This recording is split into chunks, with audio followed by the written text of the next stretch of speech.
and loud. Cause we are controlling transmission with dance beats and R&B. You're in the mix with Lil Drummer Girl. With your host, Dawn Marie. In the mix. Greetings, my friends. Thank you for joining us for another episode of Little Drummer Girl. It's Dawn Marie Mutel here, and I'm so excited because tonight I have a good friend of mine that I haven't seen in quite some time, Alan St. John, who is joining us tonight. Not only is he the best keyboardist I've ever met, he's done more for rock and roll than I can begin to say. Alan started his first band at 15 years old as a high school boy with a band called Lady Moon, where later he became one of Long Island's major club bands, along with Twisted Sister and Zebra. He then went on to become a member of the Blackjack Band, which consisted of Michael Bolton, Sandy Gennaro, Jimmy Haslip, and Bruce Ulrich. Building a name for himself, he greatly impressed Billy Squier and instantly became an invaluable member of Billy's band. Their album, Don't Say No, sold over 6 million copies and coined the 500 greatest rock albums in the universe by renowned rock writer and critic Chuck Eddy. Since then, Alan has played and recorded with too many to name, but here's a few to mention: Cher, Foreigner, Ted Nugent, Alice Cooper, Phoebe Snow, Brian Setzer, Iggy Pop, and the list goes on. He's currently involved in several projects in and outside of the studio, two of which are called The Rod Experience and Metal, the Musical. Alan is also embarking on a new journey as an author and illustrator of a children's book series called The Adventures of Moo and the Furry Slippers, a series that will help kids with their daily challenges that are faced by so many of them today. So, since we have so much to cover, let's welcome Alan to the show. Hey, Alan, how are you doing tonight? Hi, Dawn. How are you? I'm doing fine. I'm doing great. Well, thank you so much for being here tonight. I know you have so many things on your plate, and you've got a lot going on. So, if it's okay with you, since we're limited on time, is it okay if we begin? Oh, yeah. I've always got a certain amount of downtime that I leave myself, Cool. Not that this is downtime by any means. It's just, time to not be so crazy. I know you just moved from the West Coast back to the East Coast, yes? Yes, I did. How does that feel? I'm very gypsy-like. You travel around enough for projects, and sometimes the projects last, sometimes they don't. So that's what I meant by being gypsy-like. So you go where the work is and where the playing is. How long did you live on the West Coast? Too long. About, I'd say 6 months, maybe a little bit longer. Oh, okay. I thought you were out there for much longer than that. No. I haven't seen you since, I think, when you recorded the Don't Say You Love Me album. So I think that was probably in 89 or so, right? Yeah, right. And we did that out in L.A., yeah. Yeah, it was great. I think you grew up in the heart of Greenwich Village, so that must have been really cool growing up there. Yeah. Your parents were professional singers in the supper club industry. How did they inspire you to become a musician? I don't know if they purposely did anything to inspire it. I mean, I just remember starting out on my own, and then they were just totally behind it. So they backed me up in any of that. So how old were you when you first started playing?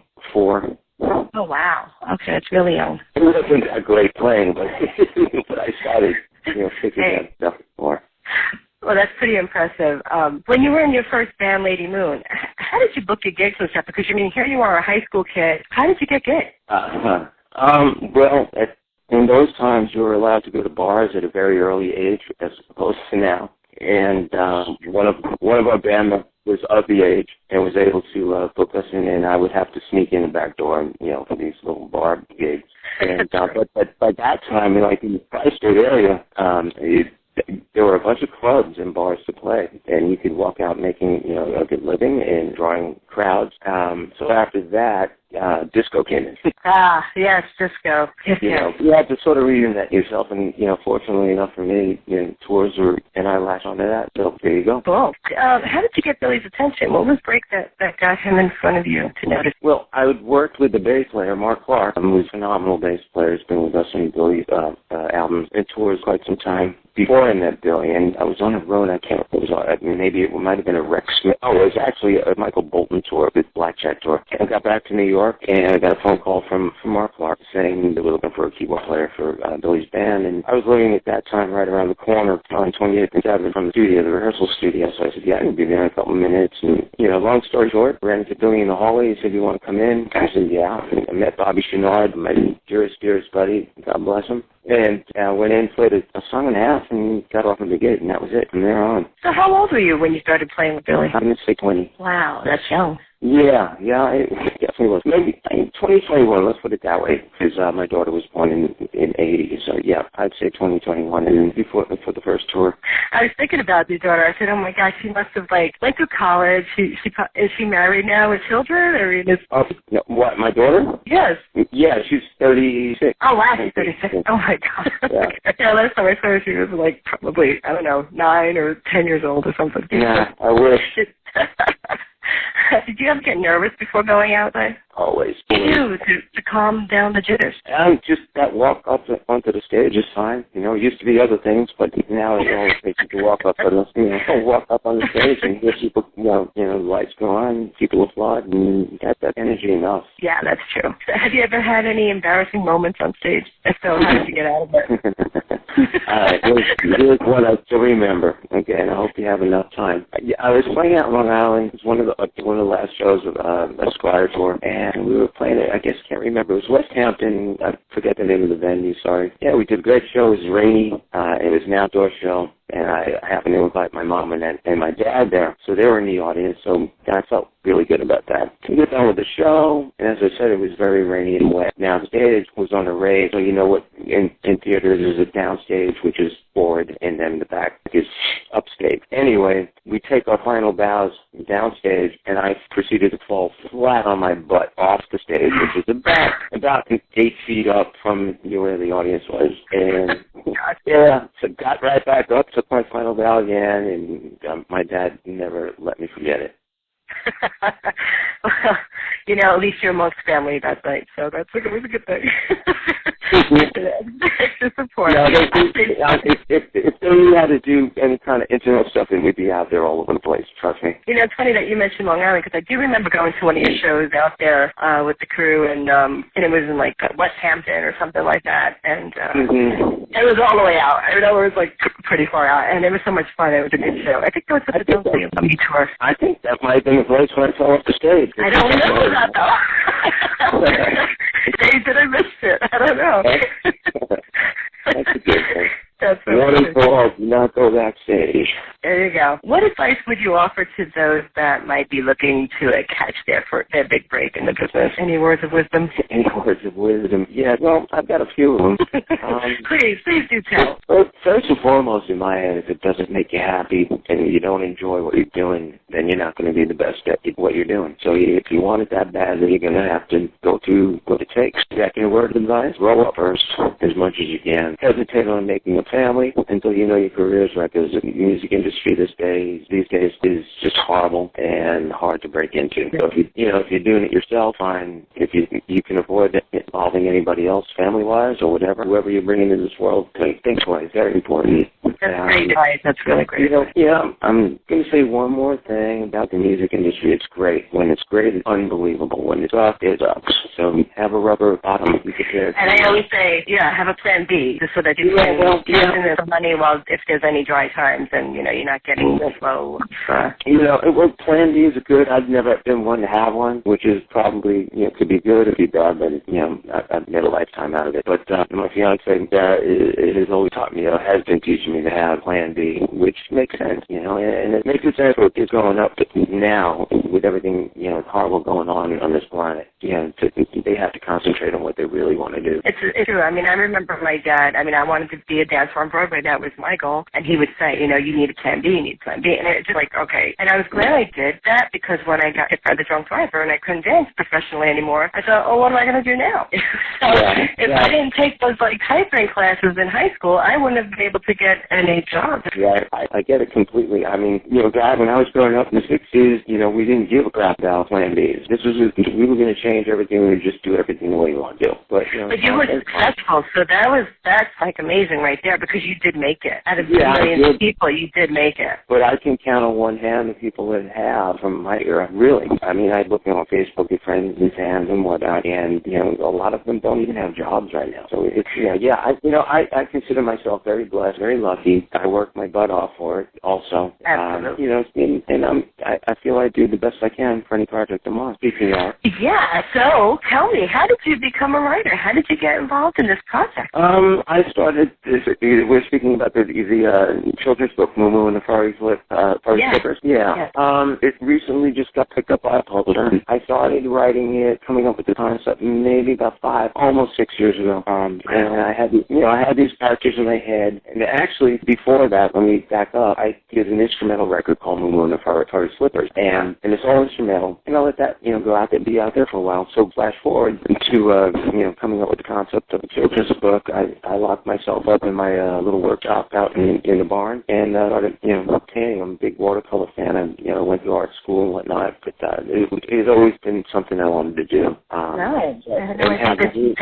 But have meaning to it, and doing something for children is a great reward in my mind for me.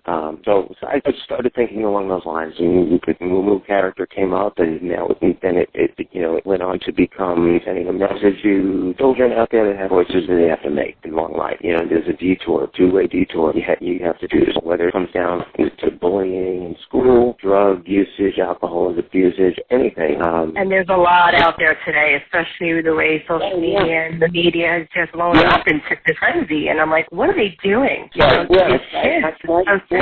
I tried to gear it towards the attention, mainly, of course, the children, but also keep the parents' attention, because it's a lot of tongue-in-cheek that goes on within the story that wouldn't be harmful to young people, but the parents will still get it. You know what I mean? Right. Because it starts with the parenting. The parents are teaching the kids don't do this and don't do that, and having some kind of restrictions put on them, because as kids, we're not allowed to go hog wild and I feel like the parenting, because a lot of them are so young themselves that they're really not ready to be parents, and they don't know any better. Well, what we did also is attach an audio version of the first episode, so to speak, and that's in the process of being printed right now. So you can either get the book and the audio version, which is a spoken word that guides you through the pages, and it's all the music is all composed by me, which is that's awesome. Yeah, so there's two elements at least, the story and the music. So that'll be out there, available soon. So we're just trying to get everything in order in that thought, so people have an opportunity to buy just the book and read it to their child, or the audio version and have your child listen to it with the music, which is always pretty cool. And we want to do both. I think, that's what I'm thinking, to do both, because when the kids are in the car and they need something to keep them busy, they can listen to it. Yeah, exactly. And the music is probably fun to listen to. And so this is being sold right now. Where would they be able to get a copy on the book that's out right now? Is that on Amazon? Yes, it's on Amazon. You can also go to any one of the bookstores, like Barnes & Noble or anything, and order it through them. Oh, great. So what I'm going to do is I'll make sure I put a link to the book directly from the Amazon link on the show notes, so that if people want to grab a copy. I'm curious to get a copy, because it's a great thing, finding somebody who can illustrate to get it on paper so that it's not just those words, but because I know it's so important to have those great visuals to go along with the children's book. I did not know you went to art school. Which art school did you go to? Well, it was just through high school. I was be accepted to a couple of them, and I wound up playing in clubs and making more money. Probably musician other than a dying artist, Yeah, that's good. And that's the hardest part about being an artist, and my heart goes out to them, because it's so hard to make money as an artist, and that's why I really wanted to put this together, because I thought whatever we could do to help people in the arts flourish, because it's such a large industry that so many people want to be in it, and it's really tough. And I've been there, and it sucks when you can't, meet the bills and this, that, and the other thing, because you're going to do the thing you love. Well, that's what I said earlier. If you've got to love it to do it, and that's the bottom line. As far as the children's book goes, to answer some of the questions about that, as far as where it comes from, you have to be a child to write about children, and it keeps you young. Absolutely. That's the fountain of youth right there, is to not take everything so seriously. I always say, if I didn't laugh, I'd be crying. So it's like, hey, you got to laugh and have fun and play around, and the time to be serious. I always say, I'm a serious cookie who likes to have fun, so that you can enjoy life, and you don't totally stress out and have a heart attack by the time you're age 30. No, you don't want to do that, but there is an in-between. You can't be totally happy and totally sad all the time. There's an in-between. You got to know how to use both sides. So, knowing what you now know, would you do it again? Oh, within a second, yeah. And are you ready for the 11-stroke roll rapid fire interview? Okay. Yeah, sure. I'll try anything. That's been my downfall. Favorite food? Pasta. Favorite travel spot? Travel spot? Costa Rica. Nice. Your favorite curse word? Fuck. Your favorite person to hang out with? My girlfriend, Sarah. By the way, congratulations. Thanks. Your most tranquil spot? Bathroom. Cool. And your favorite pastime? My favorite pastime is sex. Okay. Favorite record? Beatles Revolver. Favorite artist? Jackson Pollock. Biggest pet peeve? Complainers. And your favorite tour? Favorite tour? Yes. Paul Young. When in was that? Europe. That was, I'm saying, maybe 89, somewhere around. Cool. Yeah, it was a great tour. If people want to reach you, where's the best place they can follow you? Where's the best place? I am, like I said, a Luddite. So I guess Facebook, right? And for buying a book or any CDs or audio, it's going to be Amazon. And how many books will there be in the series? Right now there's 2. We just released the first one, the second one to come, and then I'll be working on the rest of the series. And hopefully it'll go on for as long as people want to read it and buy it, you know? Oh, very cool. I love that. I can't wait to read it. I wish I had a little kid to read it to, but I'm going to have to read it for myself. Well, you have nephews and nieces or whatever, somewhere around there. Wow. Well, I have a niece who's... I have a great niece, okay? That's how old my niece is. Walk along the streets of Manhattan and pick up some little Asian girl and read it to them. There you go. That sounds good. I may have to donate some copies to a different places that I deal with. Are you going to be playing anywhere anytime soon? I'll let you know. I think I have a couple years with some friends of mine. We're doing sort of a tribute to Rod Stewart out in Long Island in August. Anything I could do, and if you come to the Tampa area, please give me a shout, and I'll hook you up out here. Now, what area is that? I'm sorry, Don. I'm out in Tampa now. Oh, you're in Tampa. Okay. We just moved from Vero Beach. From Vero Beach? Yeah. Mm-hmm. Oh, nice. On the East Coast. Okay. Yeah. Yeah, it's pretty over there. Yeah, it was really nice, but we decided to come back to New York. Yeah, it's like such a love-hate thing for me with New York. I mean, I love it, but I need to chill out for a while, and I really enjoy living on the lake and just having some quiet time. You definitely need to add that in your life somewhere. Yeah, and so I just keep taking, my break back and forth. You can always get back into the hurrying and scurrying New York vibe, so. Absolutely. Alan, thank you again for being here tonight. I really, really appreciate it, and I wish you a lot of luck with all of your ventures. They sound so exciting. Thank you, Dawn. It was great talking to you. Thanks for having me on the show. Thank you. And to our listeners out there, remember, it's never too late to begin to live the life of your dreams and leave a trailblazing behind you. Until the next time, rock on and rock out, and I'll catch you on the flip side. Namaste.